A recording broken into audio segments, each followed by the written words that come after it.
where's the teleprompter at? I thought we rented that. That didn't come with the package deal? Okay. No teleprompter, so I'm going to have to wing this. So, I'm not the public speaker of the family, so you might have to bear with me just a little bit. Okay? Again, thanks my brothers and myself for everybody who came today, and the family members who helped us with all my father's arrangements and stuff. So, thank you again. Okay.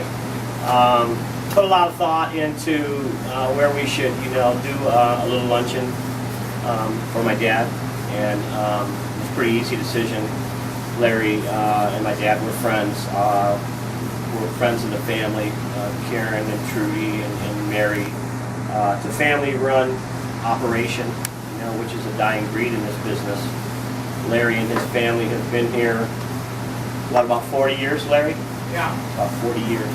So it was close to my house, and I know we've all been here and had good times here before, so that's why we picked the Blue Lantern. So thanks for letting us have this here, you guys. We appreciate it. Okay. Let's see. Our father taught us a lot about life. Taught us boys a lot about life.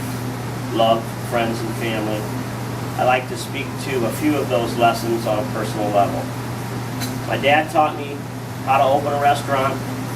He taught me how to close a restaurant. And he taught me how to manage a restaurant.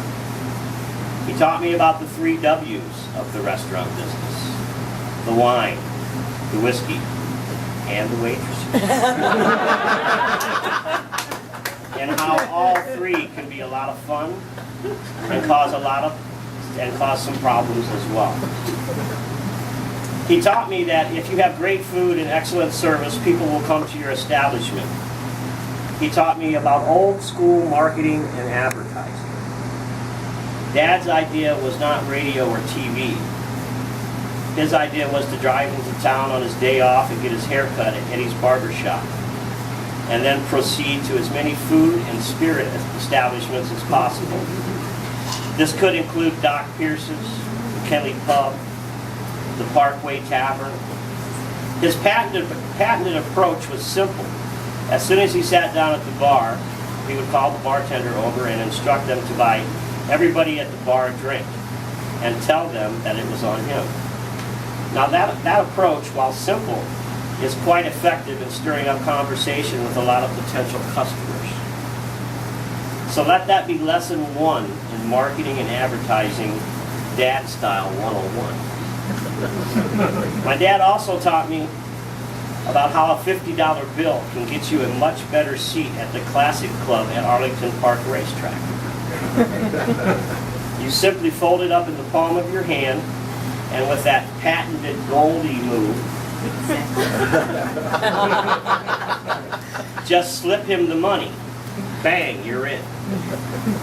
Now, of course, that creates a little bit of a problem because you're already $50 shorter than when you got there. But he had an answer for that, and it's commonly known as the daily double. Dad swore that he had a formula for the daily double that had a 95% accuracy rate. It was too simple to be true. You pick the most obvious favorite of one of the first 2 races and run it with every horse in the field of the opposite race. Now, I can personally assure you that this will work at any racetrack in the country because I've been to almost all of them. Churchill Downs, Belmont, Aqueduct, Arlington, New Jersey Meadowlands, and Gulfstream Park. But I am not willing to go on record with my father's 95% accuracy rate. I'm thinking more like 40-45. My dad was a big Johnny Carson fan and a big Notre Dame football fan. Dad had season tickets for most of the years that I can remember. I can remember many years working for him at the Timberline Inn during football season. Dad would usually pick up what home games he was going to attend, and he would give me a set of tickets for one game during the season, and the rest would usually go to good customers or family members. Now, don't get me wrong. I always enjoyed going to the games, I just often wondered why I always got tickets to the late in the season October home games when it's cold and rainy. Usually Navy, Air Force, Army. While Dad and the good customers got Michigan, Michigan State, USC. Let's see where they move on. I guess that was lesson in marketing 201.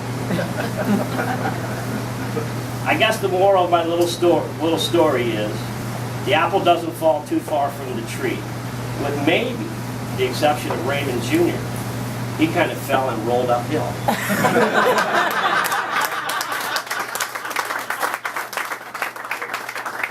So again, thanks everybody for coming, and let's have some lunch.